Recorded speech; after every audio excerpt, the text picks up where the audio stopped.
guys, welcome back to the show, and thank you for joining us this afternoon as we have all the way from Ghana a singer and songwriter whose song titled Good Sin is doing madness everywhere. Ladies and gentlemen, let's make welcome to the show, Olive the Boy. Whoop, whoop. Hello, Olive. So I see the green thing going on. Yeah. Is it like olive green? Yeah, olive green, olive. So that's why you have olive, like you love olive green a lot. It's the color for you. Yeah, exactly. That's my favorite color, actually. Okay. Wow. And everything. Because I'm a go-getter too. And Yeah. green means and the color of money is, green. Yeah. That's all part of it. What are you doing Amazing. in Nigeria? Yes. What am I doing in Nigeria? So, if you know Good Sin, you know that it's huge down here in Nigeria, right? Mm-hmm. Yeah, so the acceptance down here is crazy. So I just thought of visiting the place and talking to you guys. Is this your first time? Yes, This is your first time in Nigeria? this is my first time. Where have you gone so far? What have you done? Are you enjoying yourself? What have you eaten? I've eaten oha. Woo! Really? Wow. How did you find that? It's cool. I mean, as compared to my Ghanaian food, it's okay. No, I don't want to know where you're going to. Now, if you want to talk to us, Why talk don't to we us. just Direct, So, what are you about? Do you want to start the jollof? Whoa. No, now, because we all know. But have you we all no. know You want to know that what? We all know the truth. What's the truth? It's Ghanaian jollof. Please, this shoe. Have you tasted that? Wait, let me jollof? lose Yeah, this yeah, thing. So, what did you think? Ghanaian jollof. Where did you taste it? Oh, yeah, honey pot. What is it? Because We promised him I don't want to this hear, today. but it's okay. It's Today. okay. It's okay. It's Ghanaian jollof, no debate. Okay. You have the guts inside Nigeria. I don't want to say anything. Don't come to Nigeria. But let's talk about the song itself. How big did you think it was going to be? Because, I mean, when you sit down, and I know that you guys are in the studio, you're recording or you're writing, you only hope. But then when you start to see the numbers it's doing, you start to see the way people are loving it, how big did you actually think it was going to be? And then when it blew up, like, how did you feel? Frankly, like I said, I'm a go-getter. I believe a lot, right? But I did not actually believe it was going to be this big, especially down here in Nigeria, right? Because I'm from Ghana. Yeah. Exactly. And if it was going to be big, I thought it was going to start actually from Ghana. But then, if you look at it, it actually started being big from here in Nigeria, right?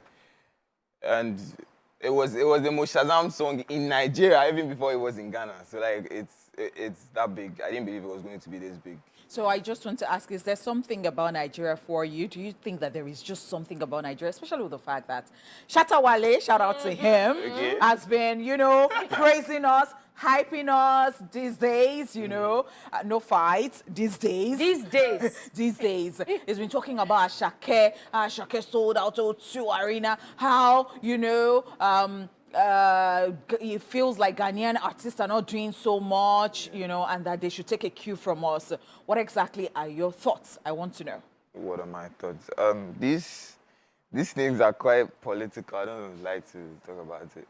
But I think there's different approach to music for the two of us, right?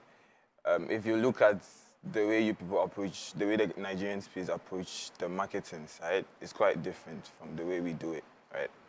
So there's not much to be actually said from it. How do you do it? How do I do it? How do you do it in Ghana that is quite different from ours? In Ghana, how do I say this? But if you look at the Nigerian space, there's I'm not trying to throw shades, right?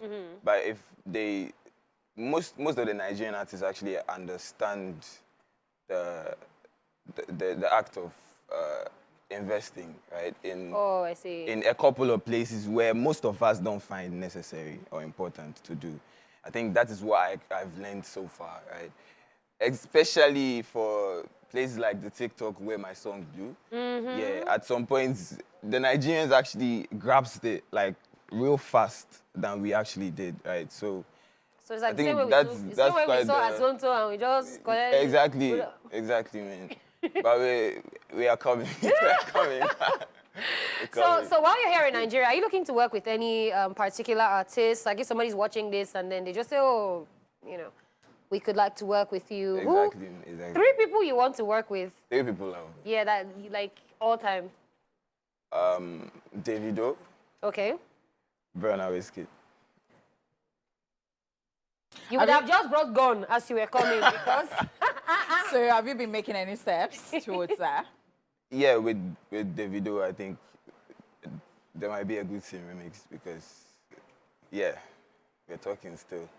If you check my page, you can see that he actually vibed to the song. oh wow.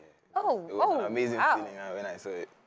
Fantastic, fantastic. So when I was reading your bio, I found out that your parents too, I mean, did music, like they have their own semi-professional thingy going on right there, Yeah. and you took it from there. You want to tell us your journey, let us into your journey, how you got here. I got you. Okay, so like I said, my mom, my dad, even the person I was named after, they were all into music. So I'm kind of music. I'm sitting here. So yeah, I knew music from birth. I actually wrote a song when I was like around 6 years old. You wrote a song. I'm not singing it yet. It's okay, we all have one of those. I'm not singing it yet. So like yeah, so from that I left it. I stopped writing because I was doing books all the time. What did you study? Learning. Where? In school? In school, I was a science student. Science? Okay.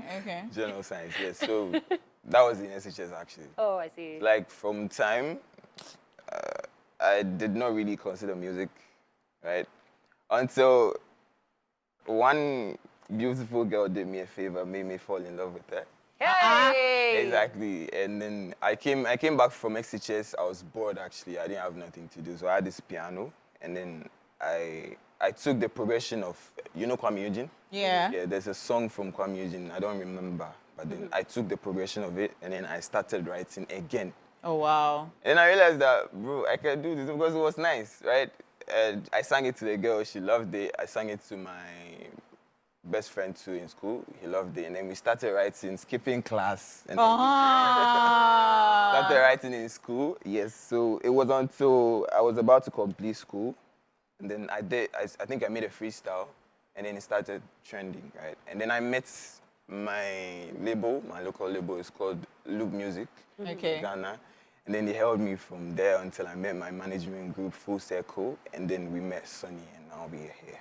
Fantastic. So that's crazy, and I like that you mentioned this because, I mean, earlier in the year, you were on the list of top Ghanaian artists to look out for. Yeah, How excited were you when you got that announcement? It was crazy. I mean, for an underground to shoot that big, to come and be in the lead, it was amazing. That was what we were praying for. We got it too.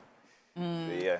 It's Interesting. really a go-getter. I like it. I'd really like to just get into your thoughts. I want to see how big you see yourself in this music thingy you're doing, because of course you're looking at awards. Africans have been nominated, the Grammy, you know, they've won. You know, you talk about Burner Boy, we have the bragging rights. It's Exactly. okay.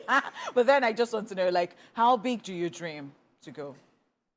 Like I told you, I'm a go-getter, as big as ever, right? So the O2s, we're filling them. The awards, like you said, we're getting them. We are doing it. Because since I actually started writing songs in school, I've never had a comment like, boy, you're trash, right? Or you're not good. And you can see now, to actually have the most Shazam song in Nigeria coming from Ghana, is something to actually believe in, right? Yeah. To know that we are going to be that big. That's right. Just wait for it. That's right. And you have a body of work, Havana. Havana EP. Yeah. What are we expecting from that? And then is there like an album coming, or what are your future Well, plans? it's on that EP that Gusin is on. And I think Gusin has left the rest of the songs on it. But we're still working on providing those songs to people too. I mean, making them get to know about those other songs too. But aside that, we have the Good Thing remix, like I said. Hopefully, Davido, hopefully Ricardo. Let's Wow, see what we get. Ricardo too. Exactly. Looking forward to that. Yeah, I really, really look up to him. I mean, starting to during the times when I could actually use my own electronic device. You mean to listen Ricardo? to- Yeah, Ricardo. Fantastic. Like, it's good to hear that. Right. Yeah. Yeah, during the times I could actually listen to music on my own. Yeah. Because they would not give you phones during that time. Yeah. Like, yeah, when I could actually listen, he's the one that I fell in love with. He actually inspired my writing. And Wow. everything. So, yeah, I love him. All right, quick one. We're waiting. Before you go, what is your social media for people who want to follow you and check out your other works? What's your social media handle? It's Olive the Boy, Olive, the Boy, all together. Everywhere. That's THE. On Instagram, on Twitter. No, it's X, right? So, yes, on X. Yeah. Yeah. We're just getting used to I that. say. Thank you so much, Olivoy, for coming on the show today. It's been so Sure. wonderful talking to you. We wish you the very best. Right. All right, sir. Here you have it, our guest. We'll get back to you after this break and continue the show.